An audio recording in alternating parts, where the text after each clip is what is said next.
એનસીઈઆરટીની ધોરણ 12ની ઇતિહાસની પુસ્તક ભારતીય ઇતિહાસના કેટલાક વિષયો ભાગ 1 themes in Indian history part 1નું પ્રકરણ પહેલું ઈંટો મણકા અને હાડકાં હડપ્પન સંસ્કૃતિ પ્રકરણમાંથી 50 વન-લાઇનર પ્રશ્નો તેની વિગતવાર સમજૂતી સાથે. પ્રશ્ન નંબર 1 હડપ્પન સંસ્કૃતિના પ્રથમ ઓળખાયેલા સ્થળો કયા હતા? ઉત્તર હડપ્પા અને મોહેન્જો-દડો.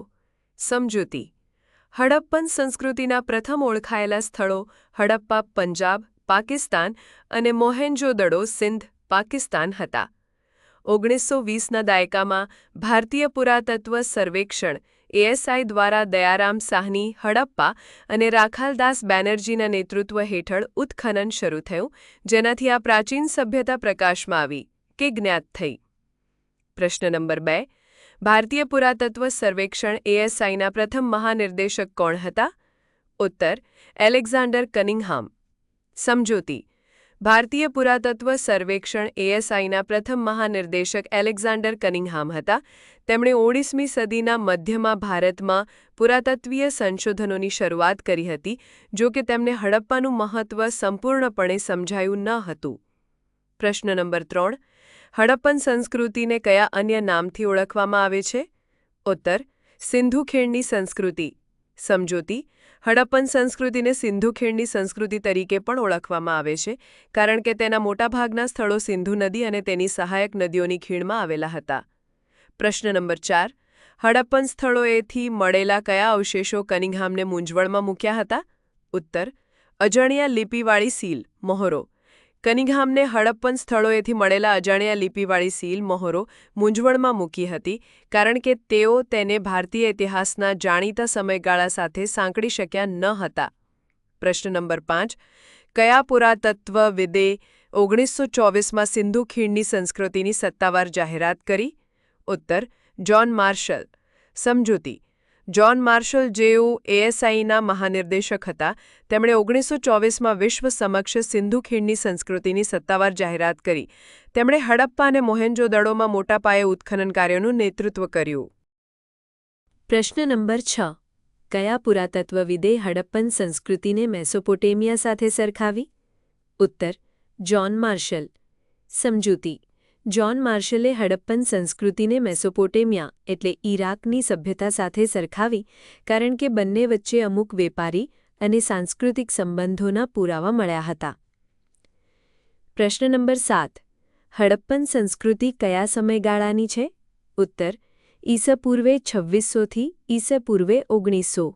સમજૂતી હડપ્પન સંસ્કૃતિનો સમયગાળો સામાન્ય રીતે ઈસપૂર્વે 2600થી ઈસપૂર્વે 1900નો માનવામાં આવે છે, જે પરિપક્વ હડપ્પન સંસ્કૃતિ એટલે મેચ્યોર હડપ્પન પીરિયડ તરીકે ઓળખાય છે, જો કે તેના પ્રારંભિક અને પછીના તબક્કાઓ પણ હતા.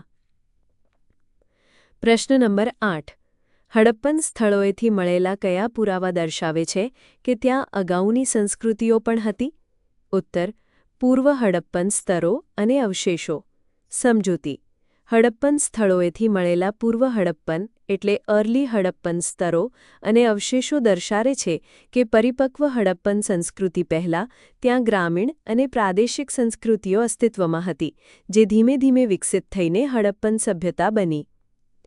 પ્રશ્ન નંબર 9 હડપ્પા નામનો અર્થ શું થાય છે? ઉત્તર હરિનું શહેર. સમજૂતી હડપ્પા શબ્દનો શાબ્દિક અર્થ હરિનું શહેર થાય છે, જો કે આ નામ આધુનિક છે અને પ્રાચીન સમયમાં તેનું મૂળ નામ શું હતું તે જાણી શકાયું નથી. તે રાવી નદીના કિનારે આવેલું છે. પ્રશ્ન નંબર 10 હડપ્પન સંસ્કૃતિની કઈ વિશેષતા તેને અન્ય સમકાલીન સંસ્કૃતિઓથી અલગ પાડે છે? ઉત્તર શહેરી આયોજન પ્રણાલી. સમજૂતી હડપ્પન સંસ્કૃતિની સૌથી અનન્ય વિશેષતા તેની શહેરી આયોજન પ્રણાલી હતી, જેમાં ગ્રીડ પેટર્ન પર બનેલા રસ્તાઓ, સુઆયોજિત ગટર વ્યવસ્થા અને કિલ્લાબંધ શહેરોનો સમાવેશ થાય છે. પ્રશ્ન નંબર 11 હડપ્પન શહેરો મુખ્યત્વે કેટલા ભાગમાં વિભાજિત હતા? ઉત્તર 2 ભાગમાં. સમજૂતી હડપ્પન શહેરો મુખ્યત્વે 2 ભાગમાં વિભાજિત હતા: સીટાડેલ અપર ટાઉન અને નીચલું શહેર લોઅર ટાઉન. સીટાડેલ ઊંચા પ્લેટફોર્મ પર બાંધવામાં આવતો હતો અને સંભવતઃ જાહેર ઇમારતો અને વહીવટી કાર્યો માટે ઉપયોગ થતો હતો, જ્યારે નીચલું શહેર સામાન્ય લોકોના રહેણાંક વિસ્તારો માટે હતું. પ્રશ્ન નંબર 12. મોહેંજો-દડોમાં કઈ પ્રખ્યાત સ્થાપત્ય રચના મળી આવી છે? ઉત્તર: મહાન સ્નાનાગાર, ગ્રેટ બાથ. સમજૂતી: મોહેંજો-દડોમાં મહાન સ્નાનાગાર ગ્રેટ બાથ મળી આવ્યું છે, જે એક વિશાળ લંબચોરસ ટાંકી છે જે ધાર્મિક સ્નાન માટે ઉપયોગમાં લેવાતી હોવાનું મનાય છે. તેની ફ્લોરિંગ પાણી લીક ન થાય તે રીતે ઈંટો અને મોર્ટારથી બનાવવામાં આવી હતી. પ્રશ્ન નંબર 13. હડપ્પન શહેરોની ગટર વ્યવસ્થાની મુખ્ય વિશેષતા શું હતી? ઉત્તર: ઈંટોથી ઢંકાયેલી ગટરો. હડપ્પન શહેરોની ગટર વ્યવસ્થા અત્યંત વિકસિત હતી. દરેક ઘરનું પાણી ગટરના પાઇપો દ્વારા મુખ્ય ગટરમાં જોડવામાં આવતું હતું, જે ઈંટોથી ઢંકાયેલી હતી અને નિયમિતપણે સાફ કરવામાં આવતી હતી.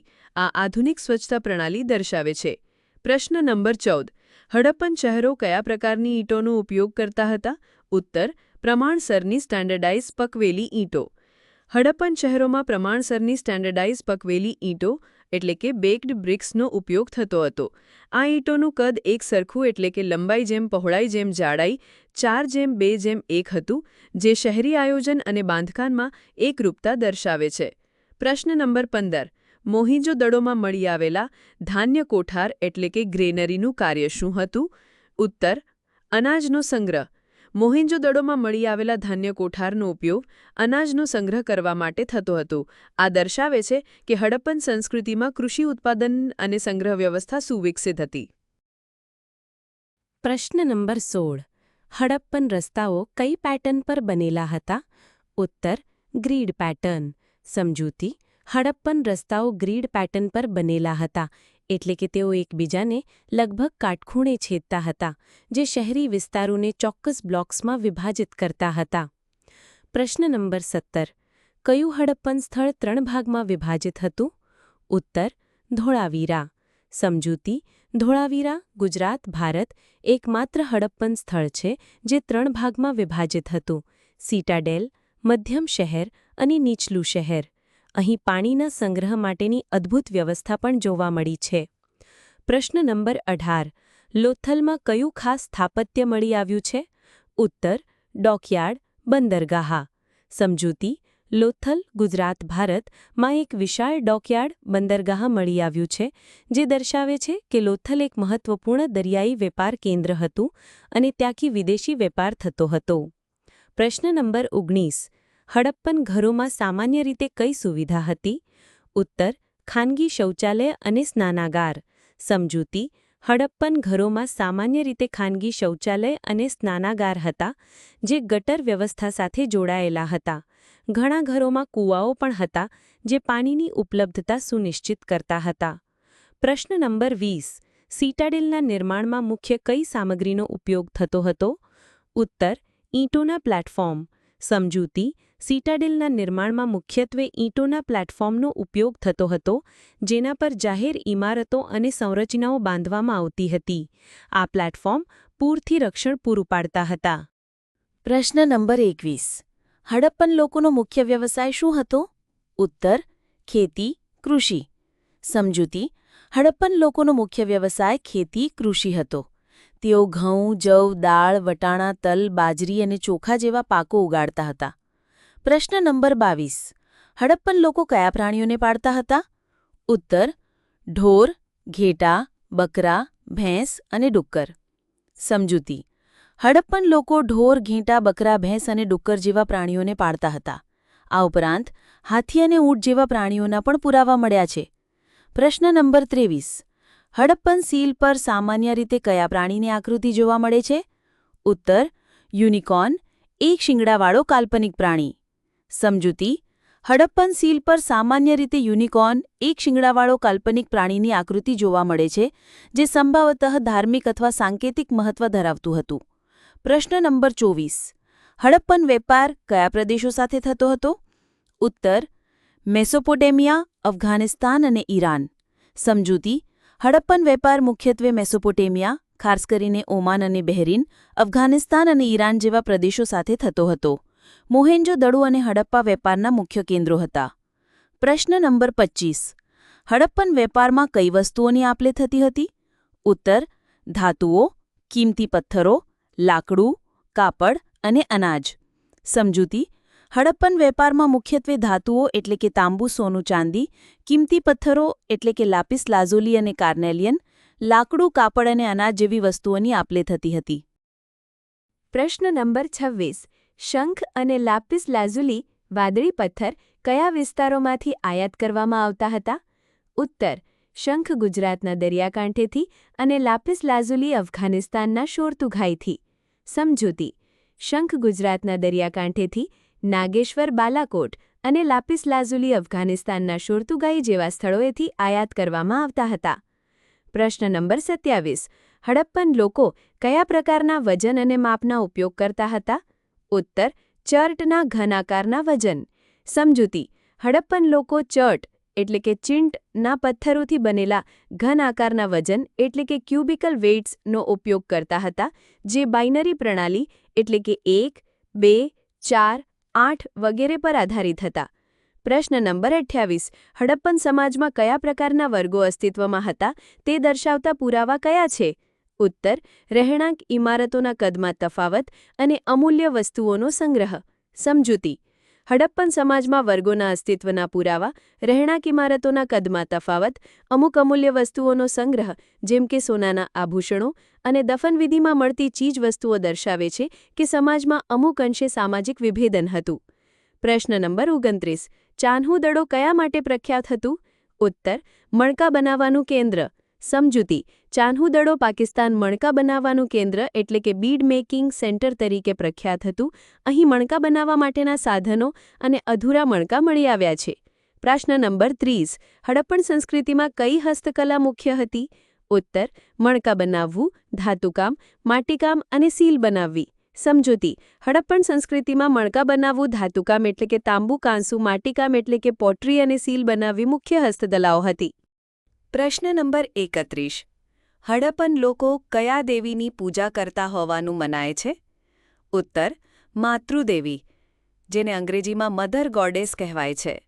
સમજૂતી: હડપ્પન લોકો માતૃદેવી મધર ગોડેસની પૂજા કરતા હોવાનું મનાય છે, જેની નાની માટીની મૂર્તિઓ ટેરાકોટા ફિગરીન ઘણા સ્થળોએથી મળી આવી છે.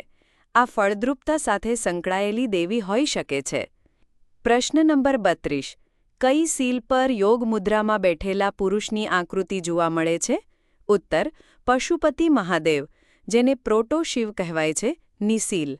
સમજૂતી: એક પ્રખ્યાત સીલ પર યોગ મુદ્રામાં બેઠેલા પુરુષની આકૃતિ જોવા મળે છે, જેને કેટલાક વિદ્વાનો પશુપતિ મહાદેવ તરીકે ઓળખાવે છે, જે પ્રાણીઓથી ઘેરાયેલા છે. પ્રશ્ન નંબર 33. હડપ્પન લોકો કયા વૃક્ષની પૂજા કરતા હતા? ઉત્તર: પીપળના વૃક્ષ, જેને પીપળ ટ્રી પણ કહેવાય છે, ની પૂજા કરતા હતા. સમજૂતી: હડપ્પન લોકો પીપળના વૃક્ષ, જેને પીપળ ટ્રી પણ કહેવાય છે, ની પૂજા કરતા હોવાના પુરાવા સીલ પરથી મળે છે, જ્યાં પીપળના પાંદડાની આકૃતિઓ અને વૃક્ષો નીચે પૂજા કરતા લોકો દર્શાવવામાં આવ્યા છે. પ્રશ્ન નંબર 34. હડપ્પન સંસ્કૃતિમાં કયા પ્રાણીને પવિત્ર માનવામાં આવતું હતું? ઉત્તર: બળદ, જેને અંગ્રેજીમાં બુલ પણ કહેવાય છે. સમજૂતી: હડપ્પન સંસ્કૃતિમાં બળદ, જેને અંગ્રેજીમાં બુલ પણ કહેવાય છે, ને પવિત્ર માનવામાં આવતું હતું, જેની આકૃતિઓ સીલ પર અને ટેરાકોટા મૂર્તિઓમાં વારંવાર જોવા મળે છે. પ્રશ્ન નંબર 35. હડપ્પન દફનવિધિની કઈ મુખ્ય વિશેષતા હતી? ઉત્તર: મૃતદેહોને ઉત્તર-દક્ષિણ દિશામાં દફનાવવા. સમજૂતી: હડપ્પન દફનવિધિમાં મૃતદેહોને સામાન્ય રીતે ઉત્તર-દક્ષિણ દિશામાં દફનાવવામાં આવતા હતા. કબરની અંદર માટીના વાસણો, આભૂષણો અને ક્યારેક અન્ય વસ્તુઓ પણ મૂકવામાં આવતી હતી, જે મૃત્યુ પછીના જીવનમાં શ્રદ્ધા દર્શાવે છે. પ્રશ્ન નંબર 36. હડપ્પન લિપિ કયા પ્રકારની હતી? ઉત્તર: ચિત્રાત્મક લિપિ, પિક્ટોગ્રાફિક. સમજૂતી: હડપ્પન લિપિ ચિત્રાત્મક લિપિ, પિક્ટોગ્રાફિક હતી, જેમાં લગભગ 375 થી 400 જેટલા ચિહ્નો હતા. તે જમણેથી ડાબે લખવામાં આવતી હતી. દુર્ભાગ્યે, આ લિપિ હજુ સુધી ઉકેલી શકાઈ નથી, જે સંસ્કૃતિ વિશેની આપણી સમજણને મર્યાદિત કરે છે. પ્રશ્ન નંબર 37. હડપ્પન લિપિ સામાન્ય રીતે કઈ સપાટી પર જોવા મળે છે? ઉત્તર: સીલ, તાંબાના ઓજારો, માટીના વાસણો અને ટેરાકોટા પ્લેટ્સ. સમજૂતી: હડપ્પન લિપિ મુખ્યત્વે સીલ એટલે મહોરો, તાંબાના ઓજારો, માટીના વાસણો અને ટેરાકોટા પ્લેટ્સ પર જોવા મળે છે. લખાણો સામાન્ય રીતે ટૂંકા હોય છે. પ્રશ્ન નંબર 38. હડપ્પન સંસ્કૃતિમાં મળી આવેલી નૃત્ય કરતી કન્યા ડાન્સિંગ ગર્લની મૂર્તિ કઈ ધાતુમાંથી બનેલી છે? ઉત્તર: કાંસા, બ્રોન્ઝ. સમજૂતી: મોહેંજો-દડોમાંથી મળી આવેલી પ્રખ્યાત નૃત્ય કરતી કન્યાની મૂર્તિ કાંસા એટલે બ્રોન્ઝમાંથી બનેલી છે, જે હડપ્પન કલા અને ધાતુકામની ઉત્કૃષ્ટતા દર્શાવે છે. પ્રશ્ન નંબર 39. કયા હડપ્પન સ્થળેથી અગ્નિકુંડોના પુરાવા મળ્યા છે? ઉત્તર: કાલીબંગાન અને લોથલ. સમજૂતી: કાલીબંગાન રાજસ્થાન, ભારત અને લોથલ ગુજરાત, ભારત જેવા સ્થળોએથી અગ્નિકુંડોના પુરાવા મળ્યા છે, જે સંભવતઃ ધાર્મિક વિધિઓ માટે ઉપયોગમાં લેવાતા હતા. પ્રશ્ન નંબર 40. હડપ્પન સંસ્કૃતિમાં કોઈ દેવાલય અથવા મંદિરના સ્પષ્ટ પુરાવા મળ્યા છે? ઉત્તર: ના, કોઈ સ્પષ્ટ પુરાવા મળ્યા નથી. સમજૂતી: ના, હડપ્પન સંસ્કૃતિમાં કોઈ સ્પષ્ટ દેવાલય કે મંદિરના પુરાવા મળ્યા નથી. પુરાતત્વવિદો માને છે કે તેઓ કદાચ ખુલ્લામાં અથવા ચોક્કસ જાહેર સ્થળોએ પૂજા કરતા હશે અથવા દેવી દેવતાઓની પૂજા ઘરોમાં થતી હશે. પ્રશ્ન નંબર 41. હડપ્પન સંસ્કૃતિના પતન માટે કયા કારણો જવાબદાર હોઈ શકે છે? ઉત્તર: આબોહવા પરિવર્તન, દુષ્કાળ, નદીઓના માર્ગમાં ફેરફાર, પૂર, વન નાબૂદી, બાહ્ય આક્રમણ. સમજૂતી: હડપ્પન સંસ્કૃતિના પતન માટે અનેક કારણો સૂચવવામાં આવ્યા છે, જેમાં આબોહવા પરિવર્તન, દુષ્કાળ, નદીઓના માર્ગમાં ફેરફાર, પૂર, વન નાબૂદી, બાહ્ય આક્રમણ, આર્ય આક્રમણનો સિદ્ધાંત અને અતિવસ્તી જેવા પરિબળોનો સમાવેશ થાય છે. પ્રશ્ન નંબર 42. હડપ્પન સંસ્કૃતિના પતનનો સમયગાળો કયો છે? ઉત્તર: આશરે ઈસવીસન પૂર્વે 1900 આસપાસ. સમજૂતી: હડપ્પન સંસ્કૃતિનું પતન આશરે ઈસવીસન પૂર્વે 1900 આસપાસ શરૂ થયું હતું અને ધીમે ધીમે તે નબળી પડી હતી, જેના પરિણામે શહેરી કેન્દ્રોનો ત્યાગ અને ગ્રામીણ જીવન તરફ પાછા ફરવાનો સમયગાળો આવ્યો. પ્રશ્ન નંબર 43. પતન પછી કયા પ્રકારની સંસ્કૃતિઓ ઉભરી આવી? ઉત્તર: ઉત્તર હડપ્પન અને તામ્રપાષાણ યુગની સંસ્કૃતિઓ. સમજૂતી: હડપ્પન સંસ્કૃતિના પતન પછી ઉત્તર હડપ્પન એટલે કે લેટ હડપ્પન અને પછીથી તામ્રપાષાણ યુગની અને વિવિધ પ્રાદેશિક સંસ્કૃતિઓ ઉભરી આવી, જે હડપ્પન સંસ્કૃતિના કેટલાક તત્વો જાળવી રાખી હતી, પરંતુ શહેરીકરણનો અભાવ હતો. પ્રશ્ન નંબર 44. કયા પુરાતત્વવિદે સિંધુ ખીણના શહેરોના અચાનક પતન માટે આર્ય આક્રમણને જવાબદાર ઠરવ્યું? ઉત્તર: મોર્ટિમર વ્હીલર. સમજૂતી: મોર્ટિમર વ્હીલર જેવા પુરાતત્વવિદોએ સિંધુ ખીણના શહેરોના અચાનક પતન માટે આર્ય આક્રમણ એટલે કે આર્યન ઇન્વેઝન થિયરીને જવાબદાર ઠરવ્યું હતું, જો કે આ સિદ્ધાંતને હવે વ્યાપકપણે સ્વીકૃતિ મળી નથી અને વૈજ્ઞાનિક પુરાવાઓ તેનો સંપૂર્ણપણે સમર્થન કરતા નથી. પ્રશ્ન નંબર 45. કયું હડપ્પન સ્થળ પતનના પછીના તબક્કામાં પણ અસ્તિત્વમાં રહ્યું? ઉત્તર: લોથલ.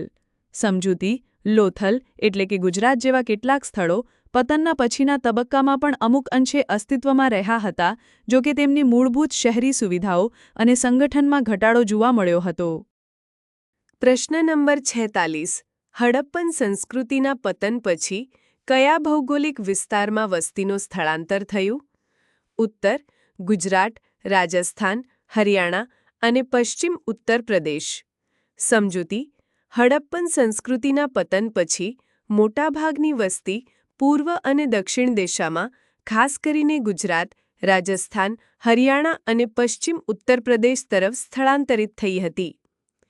પ્રશ્ન નંબર 47. કયું પુરાતત્વ વિદ્યકીય સાધન કાર્બન ડેટિંગ દ્વારા પ્રાચીન અવશેષોની ઉંમર નક્કી કરવામાં મદદ કરે છે? ઉત્તર: કાર્બન-14 ડેટિંગ. સમજૂતી: કાર્બન-14 ડેટિંગ એ એક પુરાતત્વ વિદ્યકીય સાધન છે જે જીવંત અવશેષોમાં, જેમ કે લાકડું, હાડકાં રહેલા રેડિયોએક્ટિવ કાર્બન-14ના વિઘટનના આધારે તેમની ઉંમર નક્કી કરવામાં મદદ કરે છે. પ્રશ્ન નંબર 48. હડપ્પન સ્થળોએથી મળેલા કયા પુરાવા લાંબા અંતરના વેપારનું સૂચન કરે છે? ઉત્તર: મેસોપોટેમિયામાં હડપ્પન સીલનું મળવું અને મેસોપોટેમિયન લખાણોમાં મેલુહાનો ઉલ્લેખ. સમજૂતી: હડપ્પન સીલ મેસોપોટેમિયામાં મળવી, મેસોપોટેમિયન લખાણોમાં મેલુહા એટલે કે સિંધુ પ્રદેશનો ઉલ્લેખ અને હડપ્પન સ્થળોએથી મેસોપોટેમિયન વેપારીઓના અવશેષો જેવા પુરાવા લાંબા અંતરના વેપારનું સૂચન કરે છે. પ્રશ્ન નંબર 49. કયા પુરાવા દર્શાવે છે કે હડપ્પન સંસ્કૃતિમાં કોઈ શાસક વર્ગ હતો? ઉત્તર: વિશાળ શહેરી આયોજન, પ્રમાણભૂત ઈંટોનો ઉપયોગ, જટિલ ગટર વ્યવસ્થા અને સિટાડેલનું અસ્તિત્વ. સમજૂતી: વિશાળ શહેરી આયોજન, પ્રમાણભૂત ઈંટોનો ઉપયોગ, જટિલ ગટર વ્યવસ્થા, સિટાડેલનું અસ્તિત્વ અને શ્રમનું સંગઠન એવા પુરાવા છે જે દર્શાવે છે કે હડપ્પન સંસ્કૃતિમાં કોઈક પ્રકારનો શાસક વર્ગ અથવા શક્તિશાળી નેતૃત્વ અસ્તિત્વમાં હતું, જે આવા મોટા પાયેના કાર્યોનું સંચાલન કરી શકે. જો કે રાજા કે રાણીના સ્પષ્ટ પુરાવા મળ્યા નથી. પ્રશ્ન નંબર 50. હડપ્પન સંસ્કૃતિને શા માટે કાંસ્યયુગની સંસ્કૃતિ કહેવામાં આવે છે?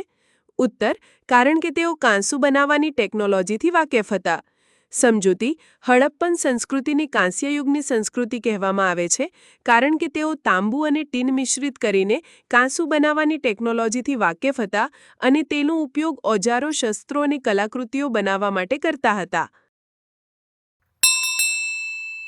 લેટેસ્ટ અપડેટ, PDF અને વધુ માહિતી માટે આજે જ જોઈન કરો ટેલિગ્રામ ચેનલ ડ્રીમ સરકારી ઓફિસર ગુજરાતી. ટેલિગ્રામ ચેનલની લિંક ડિસ્ક્રિપ્શનમાં આપેલી છે. આ ટોપિક વિશેના વધુ MCQ અને વિડિયો લેક્ચર માટે ડ્રીમ સરકારી ઓફિસર ગુજરાતી યુટ્યુબ ચેનલનું પ્લેલિસ્ટ તપાસો.